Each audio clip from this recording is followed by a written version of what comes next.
dan paling cengang lagi kemarin ada statement dari kuasa hukumnya bahwasannya ada beberapa nama di dalam BAP.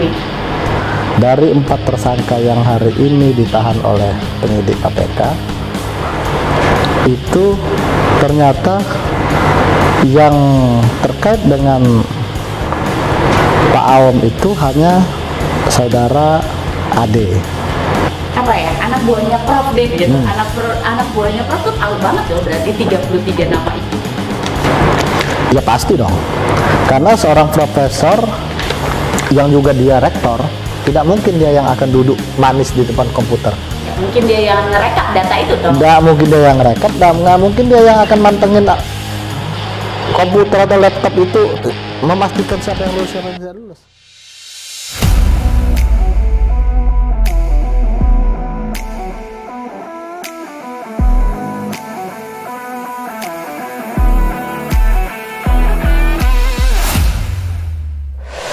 Assalamualaikum warahmatullahi wabarakatuh. Pemirsa Pilar TV, apa kabar Anda? Mudah-mudahan tetap dalam keadaan sehat walafiat.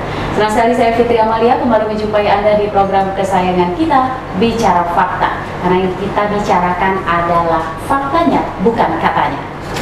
Pemirsa, OTT KPK terhadap Rektor Unila nonaktif Profesor Karomani beberapa waktu lalu cukup mencengangkan dan menyita perhatian publik. Masyarakat luas terus menantikan proses lanjutan hukum yang dilakukan oleh KPK, mulai dari penggeledahan di beberapa titik lokasi sampai dengan pemeriksaan tahap awal Prof. Aom. Namun yang paling mencengangkan dan cukup mengagetkan publik adalah statement dari kuasa hukum Prof. Aom yang menyatakan bahwa di dalam BAP atau berita acara pemeriksaan Prof. Aom terdapat sejumlah nama-nama yang memberikan titipan agar meloloskan calon mahasiswa Fakultas Kedokteran Unila. Nah, siapa sajakah nama-nama yang ada di dalam BAP tersebut? Kita akan ulas di sini. Saya sudah mengundang kuasa hukum dari Profesor Aom, yaitu Bang Resmen Kadafi SHMH. Bang, apa kabar? Sehat? Terima kasih. Alhamdulillah kabarnya sehat. Sehat, Bang. Mbak Fitri gimana? Sehat? Alhamdulillah sehat. Ya. Terima kasih loh Bang, sebelumnya di tengah kesibukannya masih sempat datang ke sini ngobrol sama saya di sini, Ya. Pilar TV. Sibuk banget pas ya Bang? Kabar baru nyampe dari Ya, cukup padat. Cukup Padat merayap aja. Padat merayap. Yang penting apa teman-teman media mau yang WA mau yang ini bisa kita akomodir, kita penuhi. Oke. Biar apa yang menjadi kebutuhan publik juga bisa terjawab lah. Kemarin baru ketemu sama Prof. Aom. Gimana kabar beliau? Sehat? Alhamdulillah beliau sehat, sudah mulai stabil, emosional sudah mulai stabil. Apa rasa-rasa yang selama kurang lebih hampir 20 hari ini yang membuatnya sedikit gundah, sedikit galau, memikirkan keluarga udah mulai sedikit stabil. Sudah mulai stabil ya? Ya. Oke. Nah Bang, aku pengen denger nih, mungkin juga para viewer Pilar TV pengen denger juga nih peristiwa yang kemarin, tapi ini versi Prof. Aomnya, tentu udah disampaikan kan ke Abang? Iya. Versi Prof. Aomnya. Ya versi Prof. Aom itu Karomani ya, panggilannya Aom, biar publik tahu bahwa dia merasa tidak melakukan hal yang menurut dia itu melanggar dari undang-undang. Walau kita sama-sama memahami, publik juga memahami bahwa setiap pejabat negara atau pegawai negeri sipil itu tidak boleh menerima janji atau barang dari seseorang atau hadiah. Janji aja tidak boleh. Itu udah jelas di dalam undang-undang pemberantasan korupsi, undang-undang tipikor. Nah, tapi dalam hal ini Prof. Karomani menerima hadiah-hadiah dari orang-orang yang menitipkan agar anaknya dapat bisa berkuliah di Fakultas Kedokteran dan fakultas-fakultas lain. Oke, ini versi Ya. Prof. Karomani Iya. terhadap peristiwa yang kemarin. Nah, ini yang bikin kaget publik lagi nih. Iya. Peristiwa ini kan memang mendapat perhatian luas dari masyarakat. Iya, Kayak betul. peristiwa yang kemarin. Kemudian setiap tahapan proses hukum yang dilakukan oleh KPK kayak dinanti gitu, Bang. Iya. Kayak ditunggu gitu. Iya. Kayak mendebar-debar. Yang paling debar ini lagi, yang paling cengang lagi kemarin ada statement dari kuasa hukumnya bahwasannya ada beberapa nama di dalam BAP. Iya, cukup banyak. Kalau nama itu kan cukup banyak. Dari 4 tersangka yang hari ini ditahan oleh penyidik KPK, itu ternyata yang terkait dengan Pak Aom itu hanya saudara Ade. Terkait dengan apa BS dan yang R1 itu tidak ada hubungannya dengan Prof Aom. Artinya apa? Ada banyak uang yang disita. Yeah. Yang dalam sitaan ini lengkap dengan plastiknya, dengan paper bagnya, ada yang warna kuning, ada yang warna hitam, ada yang warna merah, ada yang pecahan 50.000, ada pecahan 100.000. Pertanyaannya, Ade ini ngasih berapa? Publik sudah mengetahui, Ade belum beri berapa. Tapi sisanya siapa? Gitu. Nama tersebut berarti ada di dalam BAP? Ada di dalam BAP. Ada di dalam BAP. Kemudian ditanya, apakah Prof Aom mengetahui dana itu atas siswa yang siapa? Nggak tahu. Artinya, Prof Aom ini hanya menanyakan, ini dari mana? Oh, ini dari siswa ini, tanda terima kasih. Jadi Prof Aom nggak tahu nih nggak tahu nama mahasiswanya ini siapa, orang tuanya siapa, kemudian realnya diminta sama mereka itu berapa? Apakah angka yang diberikan ke Prof itu realnya atau lebih? Yang tahu nama-nama itu siapa? Ya nama mahasiswa, nama orang. Penyidik KPK sudah mengetahui semua karena mereka lengkap. Begitu di BAP, nama ini menitip ini. Oke. Gitu. Jadi nama ini penitip ini. Sudah ada semua. Nama ini penitip ini sudah ada. Sekitar? Ya 33 lebih lah. 33. Ya. Saya dengar berita terbaru ada dari kalangan politisi. Ya, ada pengusaha, ada mantan kepala daerah, ada politisi, ada anggota DPRD. Ya, ada yang masih aktif. Masih aktif. Ya. DPRD, kota, kabupaten, provinsi. Provinsi lah. Provinsi, ada 33 provinsi di Indonesia, provinsi. Ya Provinsi Lampung lah. Oh, Kalau dari Sulawesi nitip di Lampung kan mungkin merantau aja deh ke sana kan. Artinya DPRD Provinsi Lampung. Provinsi Lampung. Oke. Jadi semua itu sebenarnya sudah ada di BAP ya. Iya, karena titipan itu uang yang dititip untuk menyumbang kan begini. Bagi orang tuanya yang atau yang menitip ini ingin membantu ke Prof Karomani, dijawab sama Prof, jangan bantu saya katanya, saya sudah ada gaji dari negara, tapi kita ini mau buat yayasan Lampung Nahdien Center. Nah kita lagi bangun, silakan kalau mau ada infak, ada zakat, silakan sumbangkan ke situ. Lampung Nahdien Center. Ya, disitulah terjadi mereka yang menyumbang itu dibawa sama Prof. Menurut keterangan klien kami, dibawa dilihat, oh Pak nanti saya nyumbang ini, Pak nanti saya nyumbang itu, begitu. Dan mereka karena nggak mungkin mau ribet, mau membeli bata atau beli kursi atau beli perlengkapan lain, menitipkanlah itu. Sejumlah nggak nentu. Ada yang 100, ada yang 150, ada yang 50, kira-kira begitu. Tapi ada rekapannya tuh? Itu langsung di dana itu sendiri. Jadi duit itu masih misalnya dalam plastik, ya dalam plastik itu ada penitip ini. Oh. Gitu. Dalam paper bag, ya paper bag itu ada penitip ini. Jadi ada labelnya ya? Ada labelnya. Saya tanya dengan klien kami, Prof itu kok duit ditepuk-tepuk gitu di rumah sebanyak itu buat apa Prof? Pi, dia panggil saya V. Itu duit titipan orang, amanah orang. Selembar saya haramkan untuk saya makan. Itulah kenapa duitnya tersusun rapi yang nggak ada. Kalau dia dalam plastik, kalau dia dalam paper bag, kalau dia dalam tas. Nggak ada niat saya untuk saya belikan baju atau kan saya tanya, kok nggak beli mobil sih, Prof masih pakai mobil butut itu? Dia kan ada mobil, maaf ya, saya bilangnya mobil butut ya, karena saya lihat tahunnya sudah agak tua.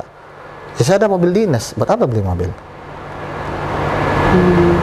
Terus kenapa nggak dibeliin tanah? Ya bukan duit saya. Duit itu nanti akan dimasukkan ke rekening yayasan. Berapa yang terserap untuk pembangunan, berapa yang nanti bisa kita gunakan untuk membantu UMKM, untuk orang yang secara mungkin dia hafiz Quran tapi dia nggak mampu untuk kuliah, mungkin bisa kita kasih beasiswa dari situ. Niatnya begitu. Dan itu nggak ada katanya yang saya kurangin apapun. Jangankan ngasih untuk saya, mak, saya kasih tahu anak istri saya pun enggak. Baik, saya kasih tahu itu duit umat. Jangan dimakan, jangan diganggu gugat. Jadi keluarganya pun nggak ada. Nah, masalah ternyata di situ ada euro, ada pecahan dolar Singapura. Itu hasil uang saku beliau waktu ada kegiatan kunjungan ke luar negeri. Kan kita tahu sendiri Unila ada kerjasama dengan Amerika, dengan beberapa negara-negara luar kan. Nah, uang-uang hasil uang sakunya itulah yang dibawa disimpan dia. Itu pun ikut disita. Artinya uang yang disita yang sekitar ada yang bilang 5 miliar, kemudian bertambah lagi jadi 7,5 miliar, ada pecahan uang luar negeri tadi, itu keterangannya? Itu keterangan, itu penjelasan klien kami. Oke, berarti Prof Aum sama sekali memang tidak mengetahui misalnya ini titipan siapa? Ada yang dia mengetahui, yang berhubungan langsung dengan dia, misalnya ada mantan kepala daerah menitip bilang ponakannya, ada misalnya anggota DPR nitip dia bilang anaknya, gitu. Itu kan yang berhubungan langsung ke beliau. Dan dari sekian banyak yang menitip itu juga tidak semuanya memberi tanda terima kasih. Dari 33 nama itu ya ada berapa nama yang cuman ngasih, mungkin ngomong terima kasih aja mungkin enggak. Waktu habis nitip udah gitu, karena dia merasa tokoh, karena dia merasa dekat, karena dia ngerasa kepala daerah, karena dia ngerasa politisi gitu. Nah, karena dia mungkin ngerasa punya hubungan yang dekat dengan Prof. Nah, Prof itu titip ya, kirim nomor siswa, nomor segala macam. Tapi yang menjadi publik juga harus tahu bahwa siapapun yang lulus hari ini di Fakultas Kedokteran atau fakultas lain itu sudah sesuai dengan nilainya, passing grade-nya. Karena Prof itu paling tidak mau, dia cerita ke saya, ada anak yang memang dia tidak lulus tapi dipaksakan lulus. Karena kuliah di Fakultas Kedokteran itu butuh waktu yang panjang, butuh kecerdasan yang cukup. Jadi kalau misalnya standar nilainya lulusnya 7, tapi anak itu dapat nilai 4 tapi dipaksa lulus, Prof paling tidak mau. Beliau sangat menjaga integritas daripada nilai-nilai siswa. Oke, balik lagi berarti BAP lagi nih. Ya. BAP lagi nih. Berarti. Saya minum ya? Oh iya, silakan. Apa ya? Anak buahnya Prof deh gitu. Anak buahnya Prof tuh tahu banget dong berarti 33 nama itu. Ya pasti dong. Karena seorang profesor yang juga dia rektor, tidak mungkin dia yang akan duduk manis di depan komputer. Nggak mungkin dia yang ngerekap data itu toh. Nggak mungkin dia yang ngerekap, dan nggak mungkin dia yang akan mantengin komputer atau laptop itu memastikan siapa yang lulus, siapa yang tidak lulus. Berarti bakal bertambahnya ya? Ya kalau mau bersih-bersih secara keseluruhan, kalau ibaratnya orang mandi itu dari atas sampai kaki, ya semestinya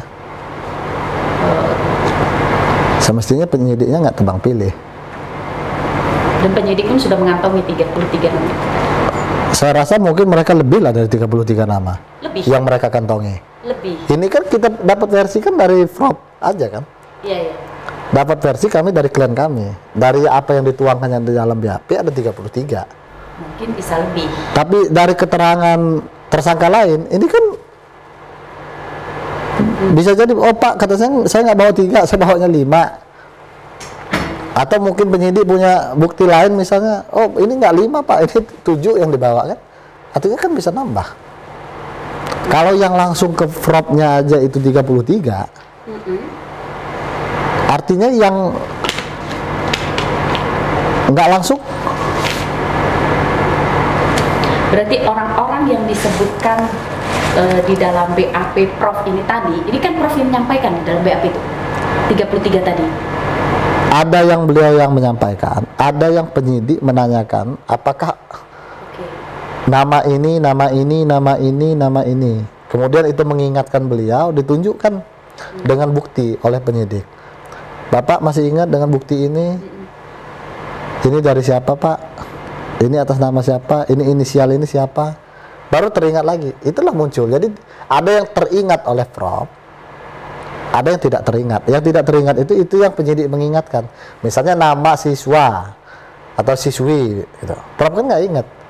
Tapi Prof ini anggota penitipnya ada yang ingat, ada yang tidak ingat. Tapi begitu disodorkan penyidik dengan bukti, ya nggak bisa. Kan di KPK ini bukan, maaf, seperti penyidikan di institusi lain gitu. Mereka selalu tunjukkan. Prof masih ingat ini. Prof coba ingat ini. Ini Prof ingat nggak? Ini inisialnya untuk siapa? Begitu. Berarti menurut Abang, apakah mereka berpotensi untuk diperiksa oleh penyidik? Sangat berpotensi. Berpotensi untuk diperiksa. Sangat berpotensi. Juga apakah mereka berpotensi menyusul menjadi, ya, dalam tindak pidana korupsi itu kan selain melihat mens reanya, niat jahatnya, tapi melihat juga bahwa pelaku itu tidak mungkin tunggal. Tidak mungkin seorang Prof itu menjadi tersangka sendiri dengan dia menerima duit misalnya 7,5 miliar, dipotong dari yang diserahkan oleh AD, ya kan? Misalnya masih ada 7, sekian miliar, yang ini duit siapa? Duit siapa misalnya? Atau masih ada sisa 5 miliar misalnya. 5 miliar ini duit siapa? Apa Karomani misalnya duduk manis tiba-tiba ada duit di depannya? Kan nggak mungkin. Pasti ada asal usulnya duit itu. Nah, asalnya dari mana? Kalau ada klien kami AD misalnya jadi tersangka, artinya kan yang lain itu kan statusnya sama. Cuman mungkin by waktu aja teman-teman penyidik akan memeriksa semuanya. Waktu yang akan menjawab. Waktu yang akan menjawab. Tinggal kita lihat apakah ini tebang pilih atau tidak. Tebang pilih atau tidak? Ya. Kalau penyidik tidak tebang pilih, semua akan mengalami nasib yang sama. Apa kira-kira yang ingin Bang Kadafi sampaikan mewakili Prof Aum terhadap publik yang harus diketahui oleh publik? Ya, pertama klien kami menyampaikan Prof Karomani mengucapkan permohonan maaf atas apa yang sudah terjadi, terkhusus kepada seluruh alumni Unila, akademisi, praktisi yang ada di Lampung, dan seluruh rakyat Indonesia. Beliau memohonkan permohonan maaf bahwa niat beliau tidak lain dan tidak bukan hanya untuk memperkaya dirinya, tetapi beliau untuk menyalurkan budaya-budaya orang yang sering memberi tanda terima kasih. Maka beliau sarankan untuk memberikan infak dan sodakohnya yang tidak beliau tentukan nilainya itu ke lembaga atau yayasan yang mereka bentuk, Lampung Nahdien Center, yang kemudian nantinya yayasan itu akan digerakkan untuk membantu kegiatan-kegiatan UMKM, membantu masyarakat tidak mampu.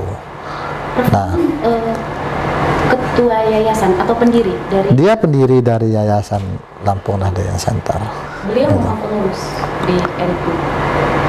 Saya nggak paham kalau itu. Apa beliau masuk pengurus atau tidak, saya tidak paham. Sampai beliau ingin membangun. Karena kalau beliau memang orang NU, beliau cerita dengan saya, beliau memang asli NU. Makanya beliau ya sudah, kalau ada yang mau berinfak, bersedekah, silakan. Kami lagi berjuang untuk membangun itu.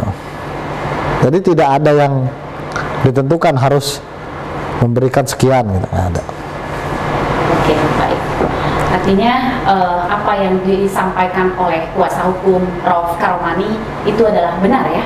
Ya, itu fakta. Itu adalah fakta. Fakta. Di dalam BAP tersebut ada beberapa nama yang disebut menitip untuk meloloskan calon mahasiswa kedokteran Fakultas Universitas Lampung dari jalur mandiri. Nah, apakah nama-nama yang ada di dalam BAP tersebut berpotensi untuk diperiksa oleh penyidik sekali lagi? Ya, berpotensi. Berpotensi atau bahkan bisa ikut-ikut jadi ikut menambah deretan yang pakai rompi. Oke. Terima kasih Bang atas waktunya, sudah ngobrol nemenin saya menjawab kerisauan semua masyarakat yang masih bertanya-tanya tentang status dan perkembangan penyidik di KPK. Terima kasih Bang. Sama-sama. Kita jumpa lagi pemirsa di program selanjutnya, Bicara Fakta, karena kita bicara berdasarkan fakta, bukan katanya. Saya Fitri Amalia, mewakili kalian bertugas undur diri. Sampai jumpa. Wassalamualaikum warahmatullahi wabarakatuh. Waalaikumsalam warahmatullahi wabarakatuh.